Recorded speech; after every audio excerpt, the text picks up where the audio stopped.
Assalamualaikum warahmatullahi wabarakatuh. Selamat pagi, semangat pagi. Saya Bu Hamidah selaku pengampu mata pelajaran fisika.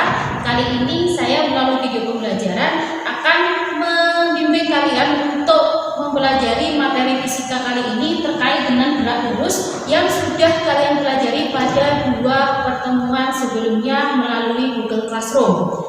Ya, sekarang kita ikuti materi kita tentang gerak lurus berikut.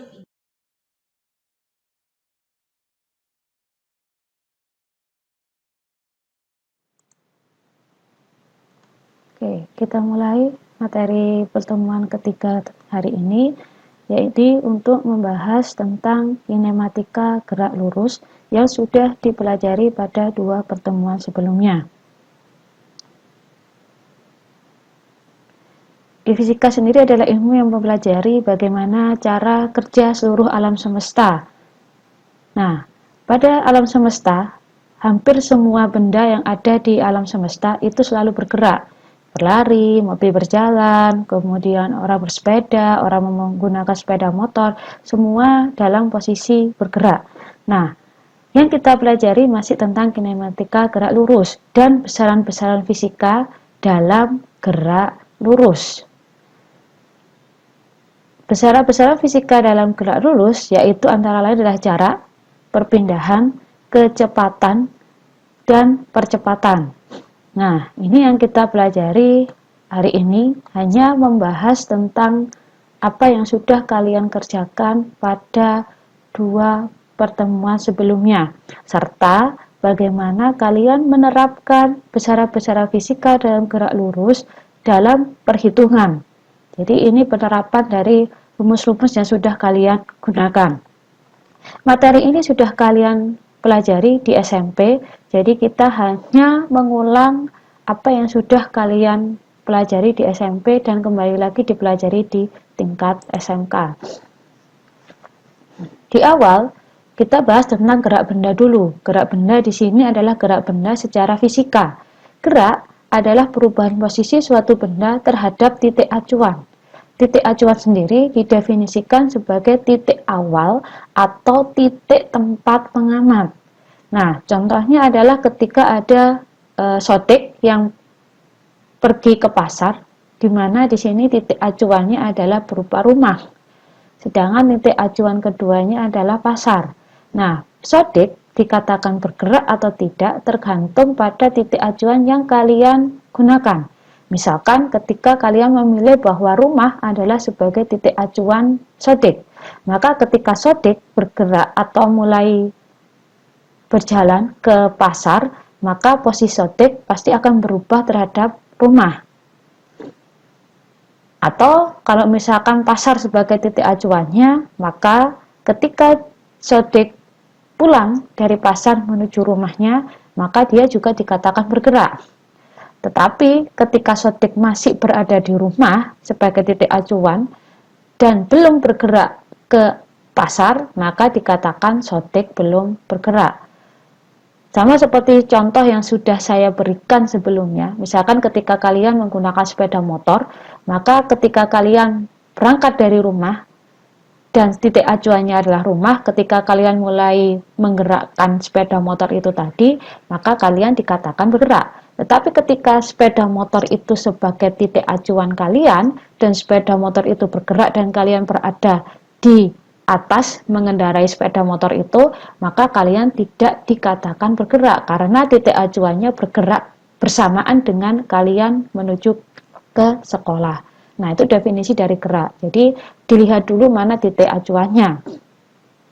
Nah, sekarang kita lanjut pada besaran tentang jarak dan perpindahan. Pertanyaan saya yang di awal adalah bagaimana atau apa definisi dari jarak dan perpindahan. Nah, silakan disimak sedikit penjelasan dari saya untuk mengklarifikasi jawaban kalian yang sudah kalian kumpulkan di Google Classroom. Oke, jarak sendiri adalah jarak tempuh yang didefinisikan sebagai panjang lintasan gerak benda. Jarak merupakan besaran skalar. Nah, ini mungkin yang belum saya jelaskan sebelumnya. Ada 2 macam besaran, yaitu besaran skalar dan besaran vektor. Bedanya apa? Besaran skalar itu adalah besaran yang hanya punya nilai. Jadi misalkan kalian bergerak 100 meter, 200 meter, itu adalah skalar. Nah, sedangkan besaran vektor adalah besaran yang mempunyai nilai dan arah. Jadi ketika kalian misalkan bergerak 100 meter ke kanan, bergerak 200 meter ke kiri. Jadi kalau misalkan kalian ada posisi ketika berbaris itu kan ada perintah misalkan 2 langkah ke kiri, 2 langkah ke kanan. Nah, itu adalah contoh dari perpindahan. Contoh dari besaran vektor. Nah, kembali lagi ke jarak dan perpindahan. Jarak adalah lintasan atau panjang seluruh lintasan gerak benda yang ditempuh. Jarak tidak dipengaruhi oleh arah, mau arahnya itu ke kanan, ke kiri, barat, timur, dan seterusnya. Jarak tidak ada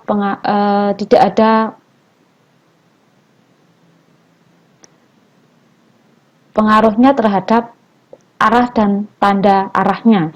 Sedangkan perpindahan adalah perubahan kedudukan sebuah partikel. Nah, perpindahan ini karena perubahan kedudukan, maka perpindahan bergantung pada arah. Ketika kalian bergerak ke kanan, kemudian berbalik arah ke kiri, maka dianggap perpindahan kalian berbeda dengan ketika kalian misalkan ke kanan terus atau ke barat terus, nah itu akan berbeda. Jadi arah sangat berpengaruh pada besaran perpindahan. Nah, ini penjelasan lengkapnya. Jadi jarak adalah penyaingan tempuh benda tanpa memperhatikan arah. Sedangkan perpindahan adalah perubahan posisi benda ditinjau dari posisi awal dan posisi akhir benda tersebut. Jadi tergantung titik awal dan titik akhirnya.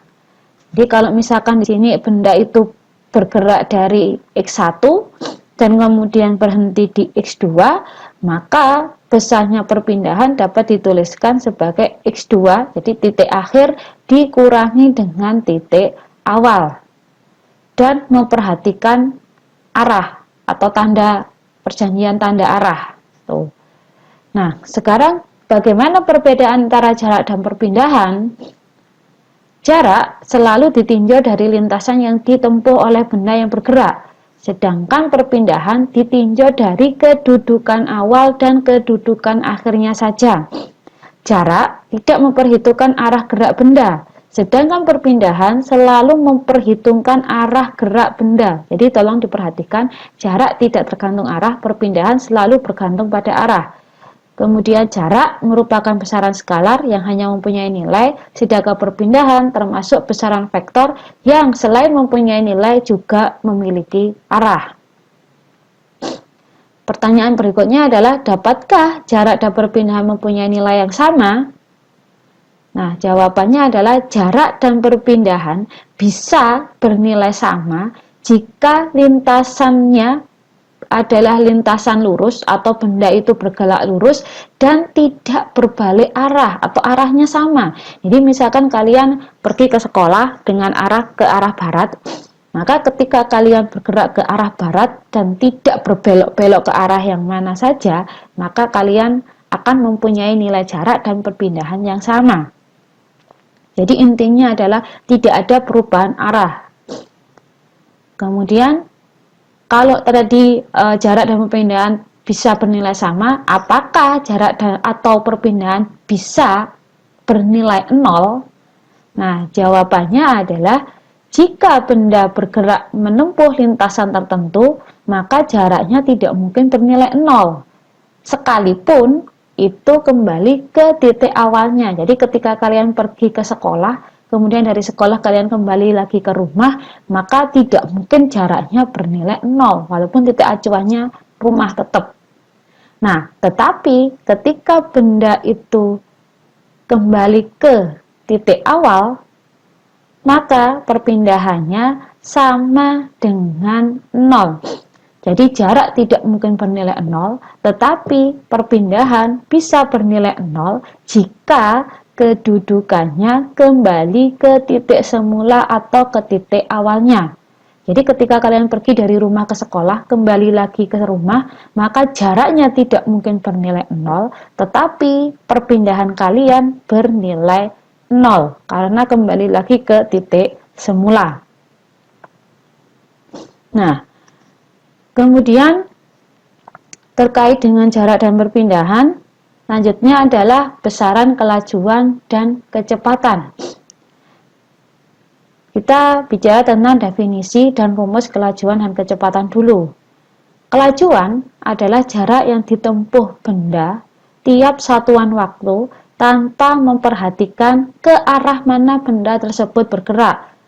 Karena jarak tidak dipengaruhi oleh arah, maka kelajuan juga tidak dipengaruhi oleh arah dan merupakan besaran skalar.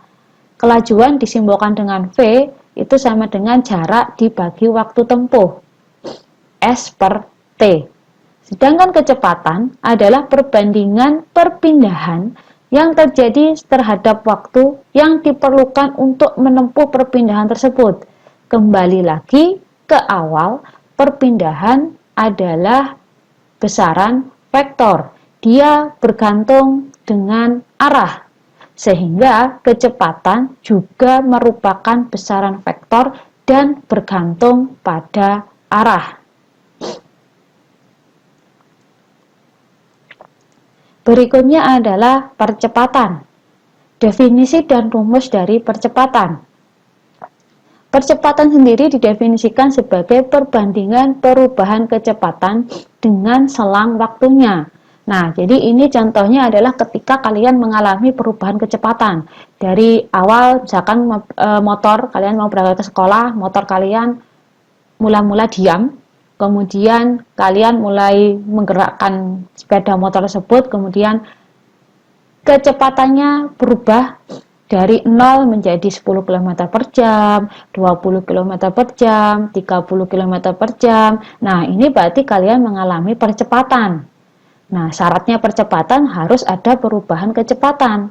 Ketika kecepatan kalian itu tetap, misalkan 10 km per jam terus selama perjalanan, maka dikatakan kalian tidak mengalami percepatan. Nah, ini syarat dari adanya percepatan. Sehingga percepatan dirumuskan dengan perubahan kecepatan per selang waktu, di mana perubahan kecepatan adalah kecepatan akhir dikurangi dengan kecepatan awal. Kemudian selang waktu adalah selisih antara perubahan kecepatan tadi, selang waktu. Nah, itu adalah 5 besaran fisika yang terkait dengan kinematika gerak lurus yang harus kalian pahami. Nah, berikutnya ketika kalian sudah memahami besaran-besaran fisika pada kinematika gerak lurus, selanjutnya kita berlanjut pada penerapan rumus-rumus tersebut ke dalam perhitungan atau untuk menyelesaikan masalah dalam kehidupan sehari-hari. Jadi bagaimana menentukan jarak, menentukan perpindahan, menentukan kecepatan, menentukan kelajuan dan percepatan dalam perhitungan. Nah, saya akan memberikan beberapa contoh soal dan pembahasan. Silakan kalian memperhatikan dan mempelajari dari contoh soal yang saya berikan.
Penerapan dari perpindahan dan jarak tempuh.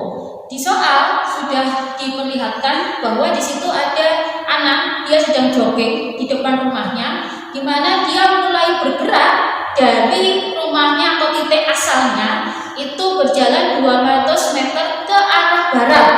Kemudian anak berbalik arah dan berjalan 600 meter ke arah timur. Nah, konsep yang harus kalian tekankan di sini adalah bahwa kalau misalkan arahnya berbalik, maka tandanya harus negatif. Yang satu positif, yang satu negatif, atau berbeda tanda. Nah, kalau misalkan di sini saya gambarkan, anak dia mulai bergerak dari rumahnya sebagai titik asal. Nah, ini anak bergerak dari titik asal, kemudian dia bergerak ke arah 200 meter ke arah barat. Nah, kalau misalkan 200 meter itu kalian buat sebagai kanan, saya buat di sini misalkan barat, kemudian ini timur, maka dia bergerak ke arah barat sejauh 200 meter. Nah, di sini 200 meter. Kemudian berbalik arah ke arah timur sejauh 600 meter. Nah, yang harus kalian perhatikan adalah arahnya. Yang satu ke arah barat kita buat tanda positif, sedangkan yang ke arah timur kita buat tanda negatif. Berarti di sini saya bisa menuliskan bahwa X barat, misalkan ini sebagai arah barat, itu adalah plus 200 meter. Kemudian yang ke arah timur itu adalah minus 600 meter. Jadi tanda positif ini menunjukkan arah barat, sedangkan tanda negatif menunjukkan arah timur. Nah, kalau misalkan sedang ditanyakan berapa jaraknya, berarti kita tuliskan ini sebenarnya jarak. Kemudian yang kedua adalah misalnya perpindahan. Oke, sekarang kita hitung adalah konsep jarak dulu. Jarak itu adalah jarak tempuh keseluruhan. Jarak tidak dipengaruhi oleh tanda atau arah. Mau tandanya itu negatif, positif, dia tidak dipengaruhi. Jadi dihitung seluruh jarak total yang ditempuh oleh anak. Jadi kalau kita bicara tentang jarak, berarti kita menghitung XB ditambah dengan XT. Jadi XB-nya 200 meter, XT-nya 600 meter.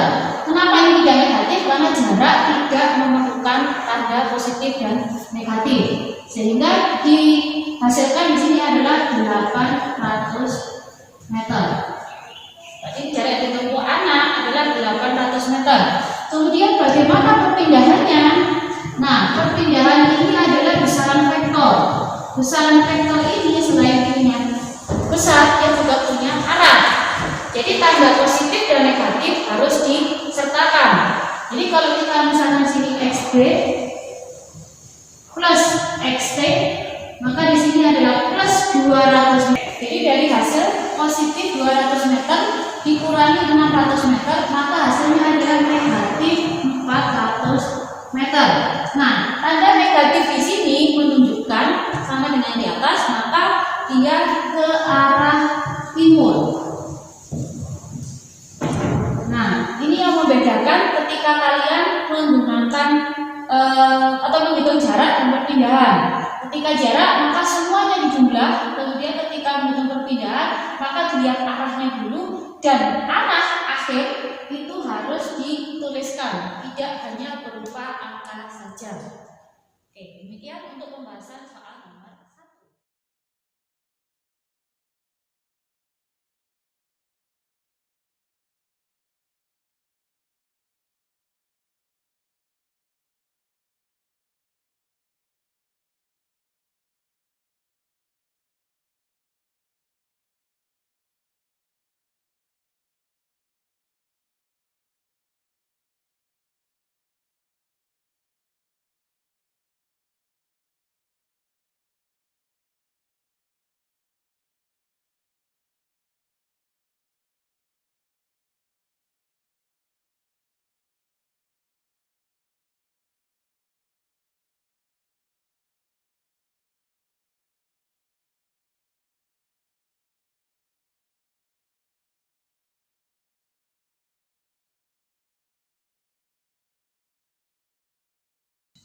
Oke, sekarang kita lanjut pada pembahasan soal kedua. Di soal yang kedua, tadi dituliskan bahwa di situ Olivia berjalan 700 meter ke arah kanan. Nah, Kemudian Olivia berbalik arah ke arah kiri sejauh 100 meter. Jika dari titik O ke titik A dan ke titik B itu ditempuh dalam waktu 10 menit, maka berapakah kelajuan dan kecepatan yang ditempuh oleh Olivia? Nah, yang perlu diperhatikan, ini hampir mirip seperti soal yang pertama. Jadi soal pertama kalian harus mencari jarak dan perpindahan. Sama konsepnya ketika kita bicara kelajuan dan kecepatan. Kelajuan dan kecepatan juga dipengaruhi oleh jarak, kelajuan dipengaruhi oleh jarak, sedangkan kecepatan dipengaruhi oleh perpindahan. Nah, jadi yang diketahui di sini saya tulis, misalkan di sini adalah SO ke A itu adalah 700 meter. Kemudian S dari A ke B itu adalah 100 meter. Waktu T ditempuh dalam waktu 10 menit. Nah, dalam sistem internasional atau satuan internasional, maka T 10 menit harus diubah menjadi detik. Sehingga di sini tuliskan 10 menit sama dengan 600 detik atau 600 sekon. Oke, kemudian ditanya, itu adalah kelajuan, sedangkan P adalah kecepatan. Oke, kita kembali lagi ke konsep awal sebelumnya, bahwa kelajuan itu adalah perbandingan antara jarak dengan selang waktu yang ditempuh. Sehingga ketika kita menghitung kelajuan, maka kita masukkan A kelajuan sama dengan jarak dibagi waktu. Nah, kalau sudah ketemu jarak dibagi waktu, kita kembali lagi ke konsep awal. Berapa jaraknya? Jarak adalah seluruh lintasan yang ditempuh. Berarti jaraknya di sini adalah 700 meter ditambah dengan 100 meter, sehingga ketemu 800 meter. Nah, setelah ketemu, kamu ini wes. Ya wis. CO. Foto sih. Oke. Nah, sekarang kita harus menentukan besarnya jarak dulu. Jadi jarak itu adalah panjang lintasan yang ditempuh. Ini yang bergantung pada arah. Maka di sini jaraknya adalah 700 meter ke kanan ditambah dengan 100 meter ke kiri, sehingga hasilnya adalah 800 meter. Nah, berapa kelajuannya? Maka kelajuannya kita akan masukkan jarak. Jarak di sini adalah 800 meter dibagi dengan waktunya yang ada di sini 600 sekon atau 600 detik. 800 dibagi 600, maka ketemu kelajuannya adalah 1,3. Satuannya adalah meter dibagi sekon, maka ditulis ini meter per sekon. Itu untuk kelajuan. Berikutnya untuk kecepatan. Kecepatan adalah besarnya perpindahan dibagi dengan selang waktu. Nah, berapa besarnya perpindahannya itu yang harus ditentukan dulu. Jadi di sini perpindahan dituliskan dengan ke kanan kita buat tanda positif, jadi OA. Di sini SOA itu positif, kemudian SAB itu negatif karena berbalik arah. Jadi SOA dikurangi dengan SAB. Maka di sini adalah 700 meter dikurangi 100 meter, hasilnya 600 meter. Nah, kalian lihat di sini tandanya adalah positif. Karena perjanjian tadi tanda positif itu ke arah kanan, sedangkan negatif ke arah kiri, maka perpindahan ini diberi tanda arah kanan atau ke kanan. Itu perpindahan. Nah, maka besarnya kecepatannya berarti adalah perpindahan dibagi selang waktu. Perpindahannya ketemu 600 meter, kemudian selang waktunya 600 sekon atau 600 detik, sehingga hasilnya di sini adalah 1 satuannya meter per sekon. Nah, sama, jangan lupa karena perpindahan itu menggunakan arah, maka kecepatan juga hasilnya harus menggunakan arah. Jadi karena perpindahannya ke arah kanan, maka kecepatannya juga boleh kita beri tanda arah kanan. Nah, itu konsep perbedaan antara kelajuan dan kecepatan. Jadi kelajuan bergantung pada jarak, kemudian untuk kecepatan itu bergantung pada perpindahan.